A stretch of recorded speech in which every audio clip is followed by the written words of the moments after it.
तुम्हारे भीतर छोटी मां के गुण हैं।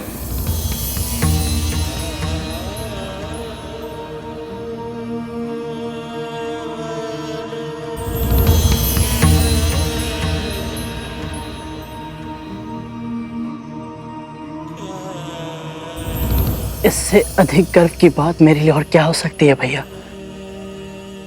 माँ ने जब मुझे आशीर्वाद दिया था कि मैं प्रभु विष्णु के चरणों की सेवा में अपना संपूर्ण जीवन समर्पित कर दूं, तो उस समय मुझे इसका महत्व समझ ही नहीं आया था। किंतु आज परमात्मा के साक्षात दर्शन करने के बाद मुझे यह आभास हुआ कि मां ने मुझे जो आशीर्वाद दिया था उसके पीछे मेरे लिए इतने बड़े सुख की कामना छिपी थी।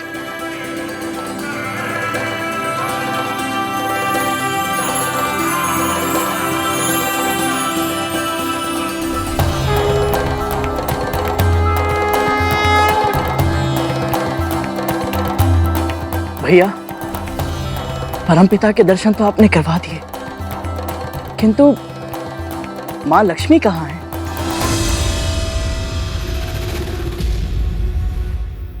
मां लक्ष्मी और प्रभु का वियोग हो गया है,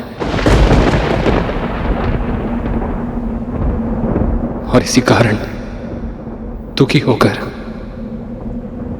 प्रभु गहन ध्यान में चले गए हैं।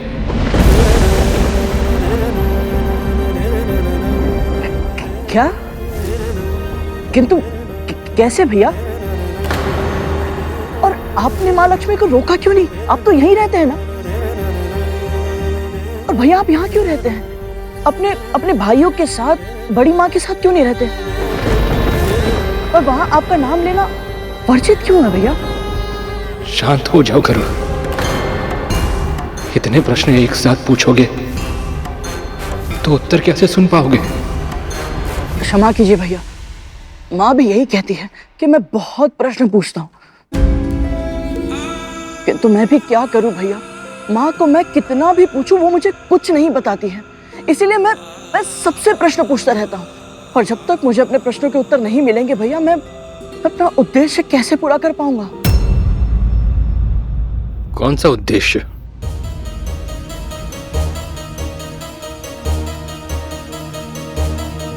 मेरे जीवन का एकमात्र उद्देश्य है अपनी माँ को आपकी माँ की दास्ता से मुक्त कराना। और इसीलिए मुझे जानना है भैया कि माँ बड़ी माँ की दासी बनी कैसे? भैया, आप तो सबसे बड़े हैं, मेरी अपेक्षा केवल आपसे है भैया। क्या आप भी मुझे सत्य नहीं बताएंगे? जटिल प्रश्नों के उत्तर सरल नहीं होते गरुड़। जिस सत्य को तुम जानने का प्रयास कर रहे हो उसे समझ पाने के लिए तुम्हें और भी बहुत कुछ जानना होगा। उनके अतीत का संसार जानना होगा तुम्हें, उनकी परिस्थितियों को अनुभव करना होगा, तब समझ पाओगे तुम कि उन दोनों ने वो मार्ग क्यों चुना जिस पर चलकर वो आज इस स्थिति तक पहुंची हैं। ये कहानी बहुत लंबी है गरुड़। मेरा संपूर्ण जीवन भी इस पहेली को सुलझाने में क्यों ना लग जाए, मैं वो मूल्य चुकाने के लिए भी तैयार हूं।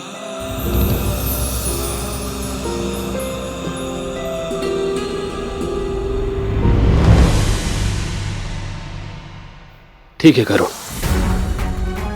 मैं प्रारंभ से आरंभ करता हूं। पहले ब्रह्मांड ऐसा नहीं था जैसा आज है, केवल शून्य था। केवल ओम का नाद था चारों ओर।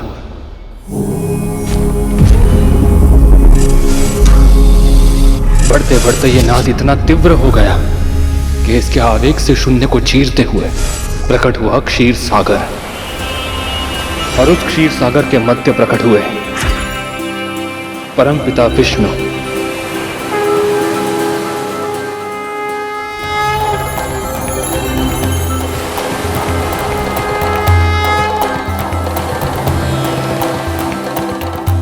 फिर प्रभु विष्णु की नाभि से एक कमल के ऊपर ब्रह्मा जी की उत्पत्ति हुई।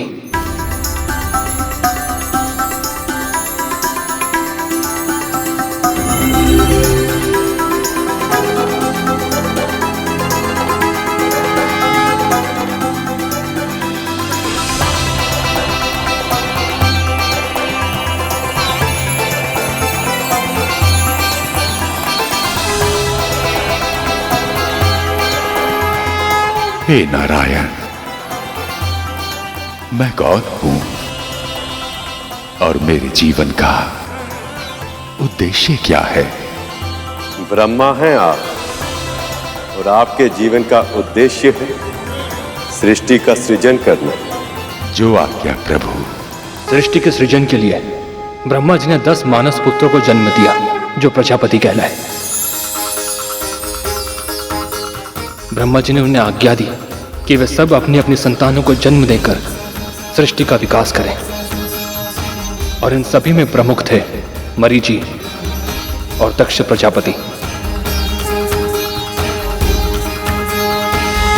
प्रजापति दक्ष की 17 पुत्रियों का विवाह प्रजापति मरीचि के पौत्र प्रजापति कश्यप से हुआ।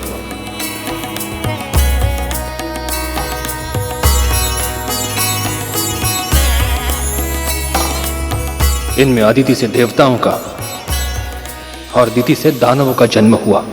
किंतु भैया, एक पिता की इतनी अलग अलग प्रकार की संतानें, ये कैसे संभव है? प्रजापति दक्ष ने सृष्टि के सृजन और संतुलन के लिए नियम बनाए। उन्होंने प्रत्येक जीव की प्रकृति, प्रवृत्ति और आकृति को अलग अलग गुण दिए। इन गुणों के आपसी समागम से अलग अलग जातियों का जन्म हुआ। पिता एक थे, परंतु माताओं के गुण, मनोभाव और स्वभाव अलग अलग थे, जिस कारण उनकी संतानें भी अलग अलग प्रकृति, प्रवृत्ति और आकृति की हुई।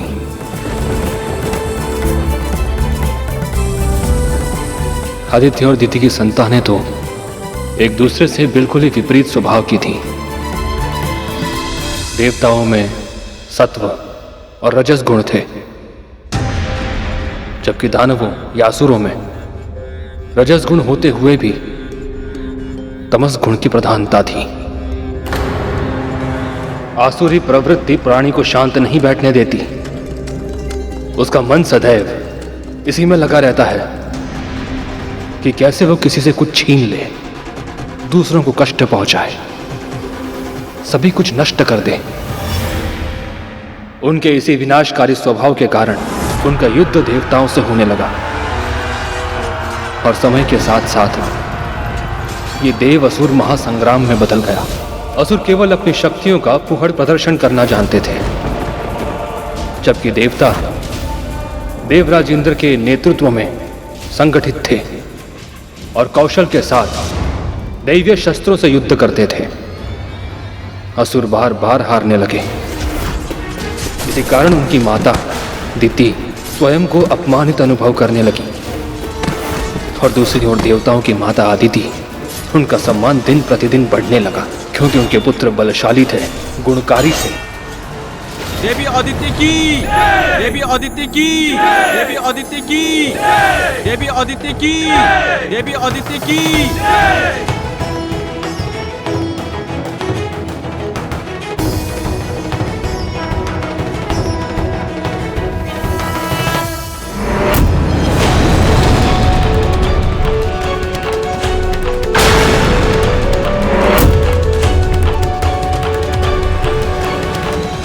बीच में रोकने के लिए क्षमा चाहता हूं भैया, किंतु देवों और असुरों के बीच की शत्रुता का, उनके महासंग्राम का मेरी मां की दासत्व से क्या संबंध है? संबंध है गरुड़, गहरा संबंध है।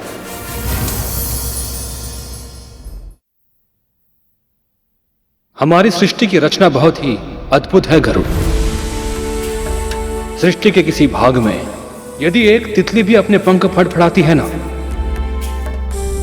तो उसके फलस्वरूप सैकड़ों सहस्त्रों योजन दूर सृष्टि के दूसरे भाग में बवंडर आ सकता है, अकल्पनीय विनाश हो सकता है।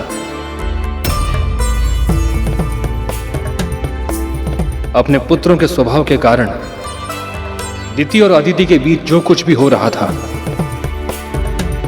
प्रजापति कश्यप की दूसरी पत्नियां विंता और कद्रू वो सब देख रही थी। उन्होंने जो कुछ भी देखा, अनुभव किया, समझा, उसने उन दोनों की नियति तय कर दी। कैसे?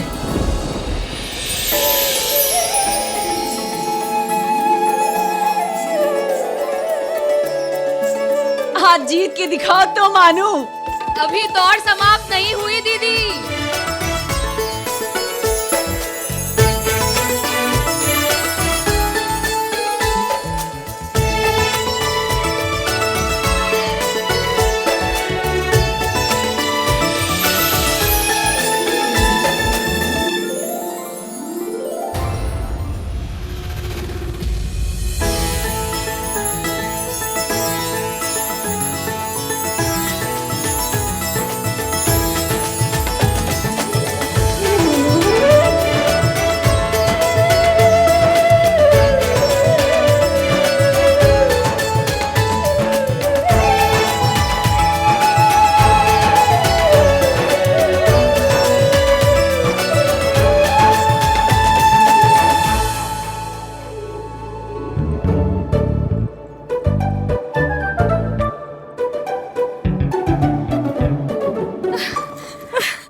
हर बार कैसे जीत जाती हो तुम विंता?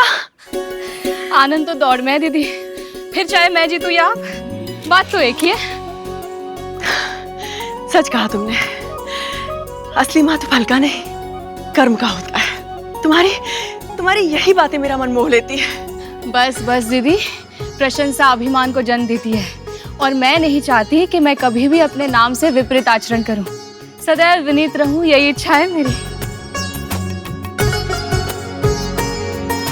लो, हम कर्म की बात कर रहे थे, किंतु वो कर्म करना भूल गए जिसके लिए हम यहाँ आए हैं। मैं पूजा की सामग्री तैयार करती हूँ। और मैं चंदन घिसकर लेप बना लेती हूँ। नहीं, बिल्कुल भी नहीं। चंदन घिसने का कार्य परिश्रम का होता है, वो मैं कर लूंगी। तुम्हारे ये फूल से हाथ केवल प्रभु पर फूल चढ़ाने का कार्य करेंगे। इन प्यारे से हाथों को मैं कभी कोई कष्ट नहीं होने दूंगी। पर दीदी आप... नहीं, अपनी दीदी का आदेश नहीं मानोगी? ठीक है।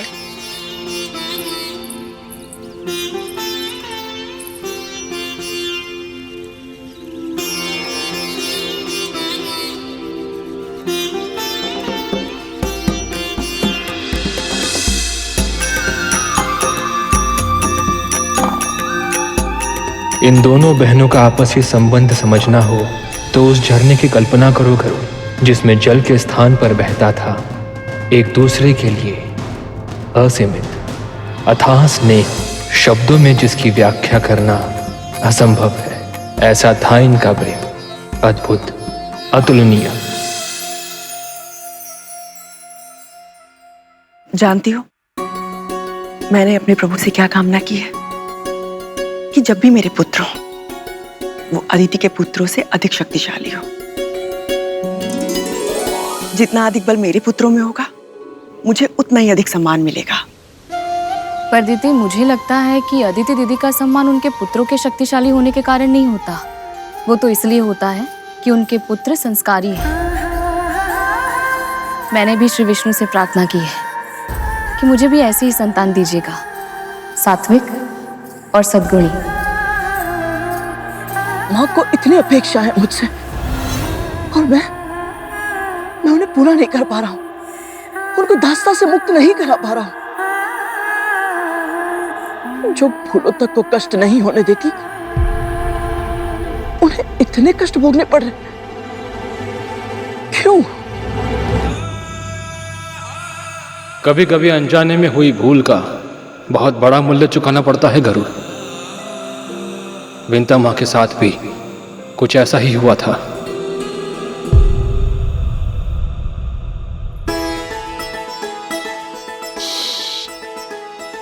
कितने सुंदर पंख हैं इसके। ओहो दीदी, इसके देखने, सुनने और सूंघने की क्षमता बहुत अधिक होती है। आप नहीं पकड़ पाओगे इसे। बोल तो ऐसे रही हो कि जैसे तुम पकड़ सकती हो। मेरी इच्छा होती तो अवश्य पकड़ लेती, पर दीदी मुझे किसी को बंदी बनाना अच्छा नहीं लगता।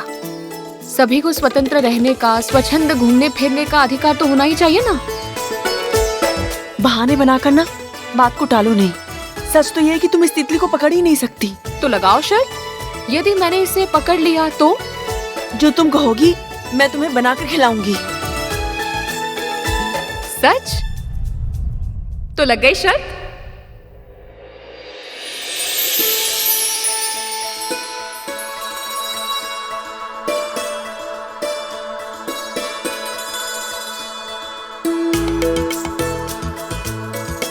एक ही स्थान पे खड़े होकर उसे देखती रहोगी और उसे पकड़ने का प्रयास भी करोगी। वो श्वेत पुष्प देख रही हो? उस पर उसके बैठने की प्रतीक्षा कर रही हूँ। तुम्हें कैसे पता कि वो उस पे बैठेगी या नहीं? यदि नहीं बैठी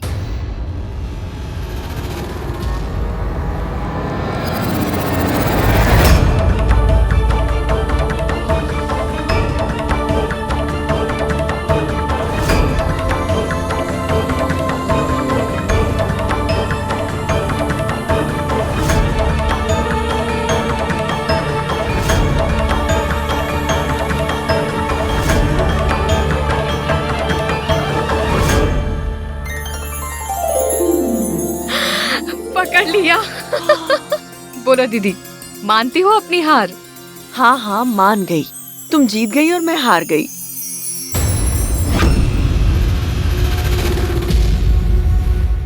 इसका पंख टूट गया क्या?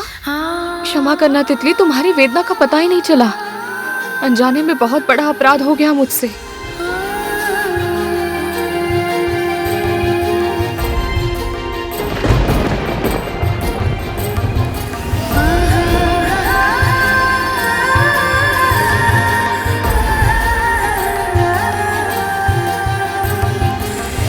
छोटी सी शर्त के लिए एक जीवित प्राणी को पीड़ा पहुंचा दी मैंने। हे प्रभु, मैं प्रण करती हूँ आज के बाद ऐसा पाप कभी नहीं करूंगी। तुम व्यर्थ ही चिंता कर रही हो। तितली ठीक है, उसे कुछ नहीं हुआ। कुछ तो हुआ है ना दीदी, कष्ट हुआ है उसे। तुम भी ना कितना सोचती हो। यदि सोचना ही है ना तो ये सोचो कि मैं तुम्हारे लिए क्या पकवान बनाऊं। शर्त तो हार गई हूँ, दंड तो भुगतना ही होगा। आनंद तो शर्त लगाने में है दीदी, फिर चाहे मैं जीतूं या आप, बात तो एक ही है। और बहनों में शर्त केवल खेल के लिए होती है, उसे निभाने की आवश्यकता नहीं होती। एक दूसरे के लिए जो स्नेह इन दोनों के हृदय में है, उसे देखकर तो मैं सोच भी नहीं सकता कि बड़ी माँ ने माँ को दासी बना कर रखा है। यह स्थिति आई कैसे भैया? ये स्थिति उन दोनों का भाग्य कैसे बनी, इसके अनेक कारण थे, किंतु सबसे महत्वपूर्ण कारण था विंता मां से अनजाने में हुआ एक अपराध। छोटी सी शर्त के लिए उन्होंने निर्दोष तितली को अपना बंदी बना लिया था। कहते हैं कि किसी निर्दोष को अगर कोई कष्ट पहुंचाता है तो उसे अपने कर्मों का फल इसी जन्म में भुगतना पड़ता है। किंतु अनजाने में हुए इस अपराध का दंड विंता मां को कब और किस रूप में मिलेगा, इससे वो दोनों ही अनजान थी।